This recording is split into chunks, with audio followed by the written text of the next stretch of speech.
Hey guys, you've reached Boho's Adventures. Come check me out over on YouTube. But today, we're not going to be out at the field at the moment. We're going to be talking about something interesting that I kind of stumbled on, and it's kind of in-house.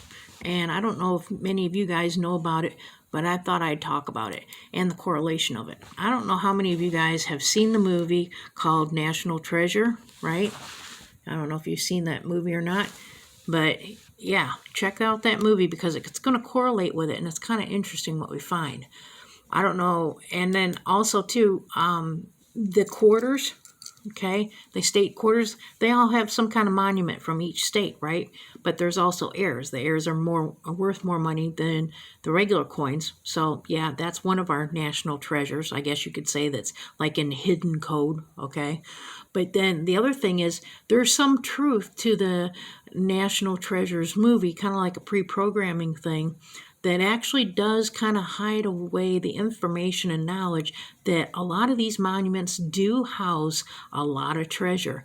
And I don't mean necessarily in monetary wise, but in knowledge and artifacts and other things, okay? And that's what I'm going to go over today.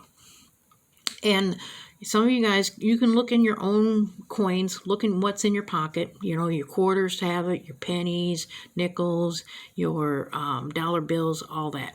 But we're going to go over some of the currency that it correlates with. This one is a Mount Rushmore quarter. This one is actually showing an heir, but you kind of get what it looks like. And it kind of correlates to what's inside of Mount Rushmore. Mount Rushmore has the head of Washington. And if you know any history about Mount Rushmore, they also have something in the eye. They called it the vault back then in the early 20s, I believe. And a lot of people thought there was money and stuff in there, and it's not there now today. It's open.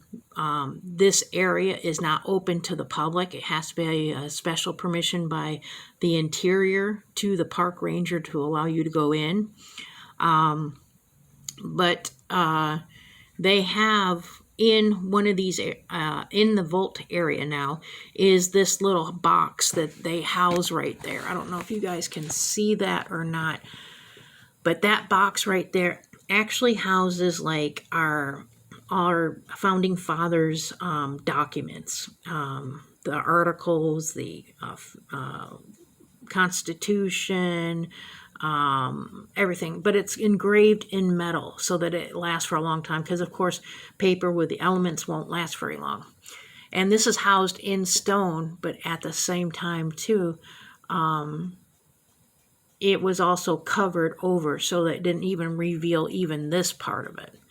So if you get a chance, check that out. You can search the web on anything that I'm telling you right now, and you'll find out, you know, the truth on it, that it is linked in and true about all this, okay? But then I'm like, okay, if it's happening to quarters, I mean, is it happening to pennies, right?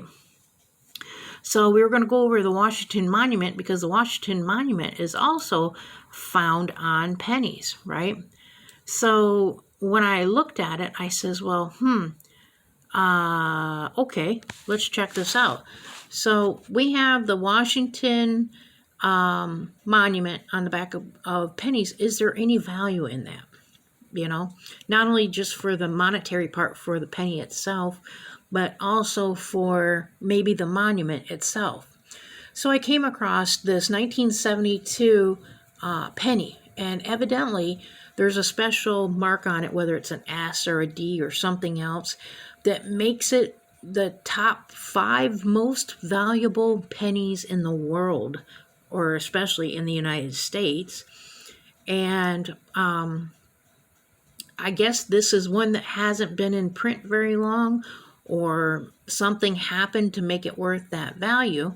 So it's worth a lot of money. Like, you know, I've seen pennies, according to this, from like 1960s and 50s and all this.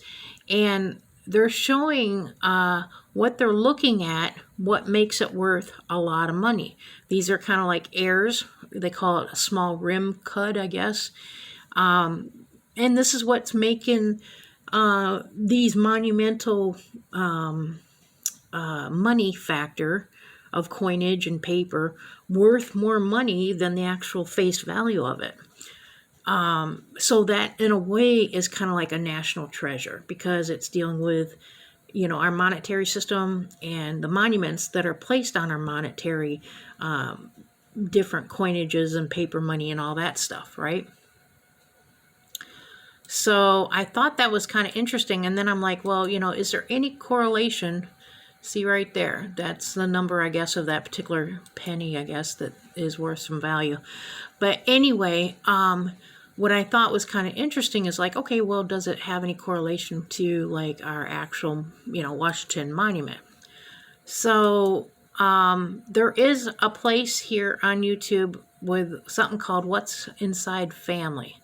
And they went to the Washington Monument and they found a door underneath it. See right there? And here is the top part. So there's a lot of tourists that are hitting the top part of it, right? But they don't realize, evidently, there's a door. And again, you have to have permission from the interior to the park ranger, I guess, to let you in on that, which is kind of interesting in a way. So let me go to that. So here's the door. This is the door that's underneath it. And then when you get inside, it's like all this open area, and with these huge stone columns, and it's kind of interesting because I guess, I don't know if you guys can see that, not what he's pointing at on the wall, but that is 1920s graffiti, which is a rare art form in itself too. And like I say, treasure can come into different things, whether it's in a monetary value, or if it's, a piece of artwork or art or documents or anything else, right? And I'm like, well, maybe this movie, National Treasure, there is some truth to it, not a conspiracy anymore, that these coins that we have and our monetary stuff is showing proof of actual national treasures. I don't know. What do you think? Everything seems like it's linking together, You can look up the coins, you can look up, the park system things that deals with these national monuments and the history behind it. You can research all that, So anyway, I don't know. What do you think? I thought this was a different type of show to do, so I thought I'd bring it to you guys, and you tell me what you think. Leave it in the comment area. When's it, are you going to be looking at your coins now next time, or your paper money for heirs, for one being a national treasure that way and being of value? Or are you actually going to go out and actually visit these places and see if it's true? And what are you going to research? And also, are you going to research it and see if there's value in what I'm saying as well as what is there? Anyway, this is Boho Adventures. We'll see you next time. You just never know what we'll talk and adventure about. Until next time.